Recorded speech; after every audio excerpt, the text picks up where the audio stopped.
Bonjour à tous. Aujourd'hui, j'ai un rendez-vous avec Madame Sandrine, qui est orthophoniste. Bonjour. Qui a accepté de répondre à mes questions. Bonjour Madame Sandrine. Alors, ma première question. Et si mon enfant a du retard de langage, à quel moment pouvons-nous nous inquiéter? Alors, il faut savoir que le développement du langage chez l'enfant va se faire de manière différente selon les enfants. Déformer les mots, c'est normal lorsque l'enfant apprend à parler, mais ça doit rester passager et surtout, ça ne doit pas entraîner de frustration chez votre enfant. Si à 3 ans, votre enfant n'est pas compris par les autres, lorsqu'il s'exprime ou s'il utilise encore beaucoup de gestes pour se faire comprendre, alors il est recommandé de consulter une orthophoniste. Pour ça, c'est toujours bien aussi de demander éventuellement l'avis de la maîtresse à l'école qui voit plusieurs enfants du même âge et qui pourra vous confirmer ou non vos craintes. Qui fait la différence entre les... Voilà. Et puis, vous pouvez, de toute façon, il faudra demander une consultation à votre médecin pour avoir une ordonnance. Vous pouvez en profiter pour lui demander également son avis et peut-être envisager un test ORL pour vérifier son audition.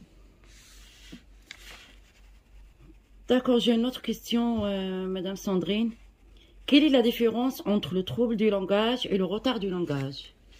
Alors, quand on parle de retard, c'est quelque chose, c'est un retard simple de langage, c'est-à-dire que c'est juste un décalage dans l'élaboration du langage et dans la chronologie normale de l'acquisition de ce langage. C'est-à-dire il est temporaire.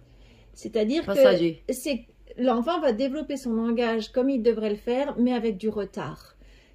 Si on peut avoir des petits repères, c'est que par exemple l'apparition des premiers mots va être tardive. Elle devrait arriver dans le cas d'un retard vers 2 ans, au lieu d'apparaître entre 10 et 18 mois. L'assemblage de 2 petits mots pour faire comme papa vient ou manger pain, des petites choses comme ça qui sont les premiers types de phrases vont apparaître vers 3 ans, au lieu d'être utilisés entre 12 et 15 mois. Les pronoms, et notamment le « je », l'utilisation du pronom « je », sont utilisés que vers 4 ans au lieu d'être utilisés vers 3 ans. L'enfant a moins de vocabulaire que les autres enfants de son âge. L'informativité est réduite, c'est-à-dire qu'il est très difficile pour lui de raconter vraiment quelque chose, mais en général, la compréhension est meilleure que l'expression. Dans le cas d'un retard simple, il y a souvent une bonne évolution avec juste de la stimulation ou voire une petite rééducation. Et en tout cas, en général, ça se règle avant 6 ans.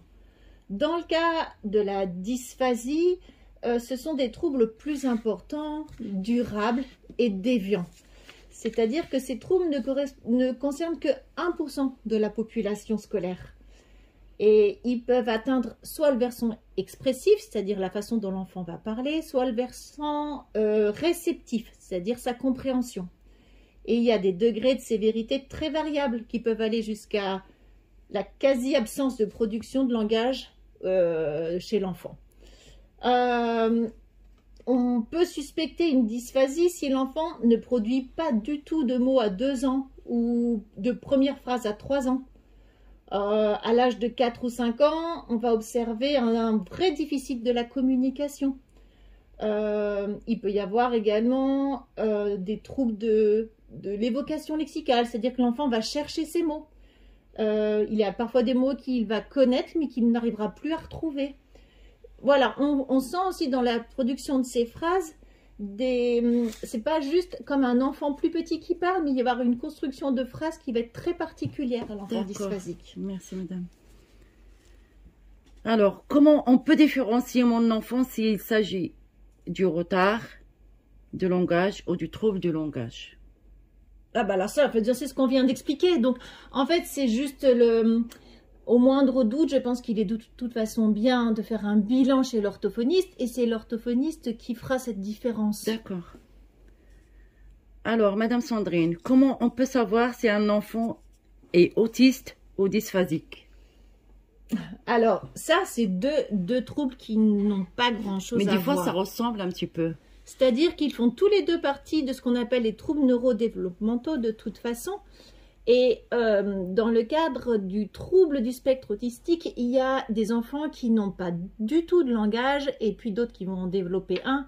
Donc c'est vrai qu'on peut trouver des troubles du langage chez l'enfant qui aurait un trouble du spectre autistique, mais il y aura également d'autres sphères que la communication qui va être touchée chez l'enfant autistique.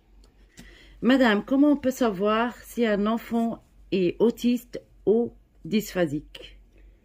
Alors, c'est vrai qu'on parle maintenant du trouble du spectre de l'autisme, parce que on parle de spectre parce qu'il y a une grande différence parmi les patients.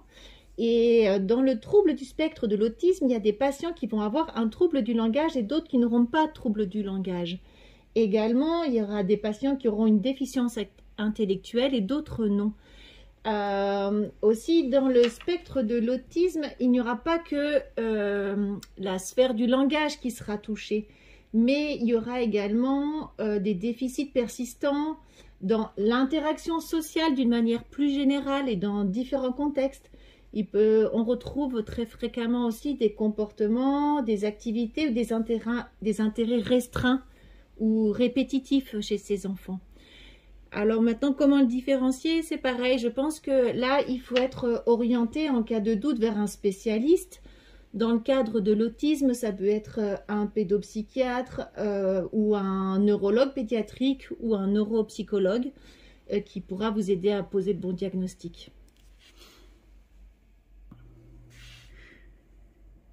Madame Sandrine, est-ce que vous pouvez nous parler d'un enfant qui est hyperactif? J'ai remarqué qu'il y a des parents ou bien d'autres gens qui vont dire mon fils il est pas sage, mon fils il m'écoute pas, mais au fait il est hyperactif. Comment on peut faire la différence entre hyperactivité et le manque d'éducation? Alors, un trouble déficitaire de l'attention avec hyperactivité, c'est pas un manque d'éducation, c'est un vrai trouble qui fait partie des troubles neurodéveloppementaux. Chez ces enfants, il va y avoir un retentissement qui va se manifester sous 4 aspects. Un aspect émotionnel, un aspect moteur, un aspect social, mais aussi un aspect cognitif. En bref, chez votre enfant, ça donne de l'hyperactivité, c'est-à-dire qu'il ne va pas rester en place, il va dans tous les sens, il se tortille sur sa chaise, il ne se tient pas tranquille, il parle fort. De l'impulsivité, c'est un enfant qui ne sait pas attendre, qui va couper la parole, qui va interrompre les autres, qui prend des risques sans en avoir conscience. Et aussi un déficit attentionnel. Il peut passer d'une activité à l'autre, il a du mal à suivre, il ne termine pas ce qu'il entreprend, etc. Mais cet enfant ne le fait pas exprès, bien sûr. Madame Sandrine, aujourd'hui, on a remarqué qu'il y a d'autres troubles, c'est-à-dire, bon, il y a des enfants qui sont faibles en lecture, ou bien l'orthographe, ou bien le langage oral. Comment on peut savoir que l'enfant souffre d'un de ces troubles, ou simplement il n'a pas envie de travailler à l'école? Je dirais qu'en général, ces enfants, il va d'abord y avoir une alarme. Au niveau de l'école, on va voir que l'enfant va peiner dans ses apprentissages et souvent le maître ou la maîtresse va en parler aux parents. À ce moment-là, je pense que c'est bien de prendre encore une fois rendez-vous chez l'orthophoniste qui fera un petit peu un bilan de ses apprentissages. Et c'est vrai qu'il y a ce qu'on appelle les troubles spécifiques des apprentissages. Alors comme vous l'avez dit, ça peut être en lecture, on parle dans ces cas-là de dyslexie, en écriture, en orthographe, et là c'est une dysorthographie. Mais aussi ça peut être au niveau des mathématiques, on appellera ça une dyscalculie. Et c'est tout simplement grâce au bilan étalonné qui nous permettront de faire la différence entre un réel trouble ou juste un manque d'envie. C'est vrai. Madame Sandrine, la question que je me pose et que tous les parents concernés se posent aussi, est-ce que ces troubles, ça se soigne? Ou mon enfant va vivre avec cet handicap? Et si c'est le cas, comment peut-il s'adapter à cet handicap pour avoir une vie normale? Vous savez, les enfants sont pleins de ressources et ils font souvent preuve d'une grande adaptabilité. Alors, le rôle de l'orthophoniste, mais bien sûr aussi des parents, c'est de les aider à surmonter ce trouble.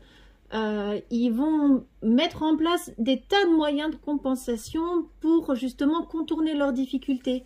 Et en rééducation, on va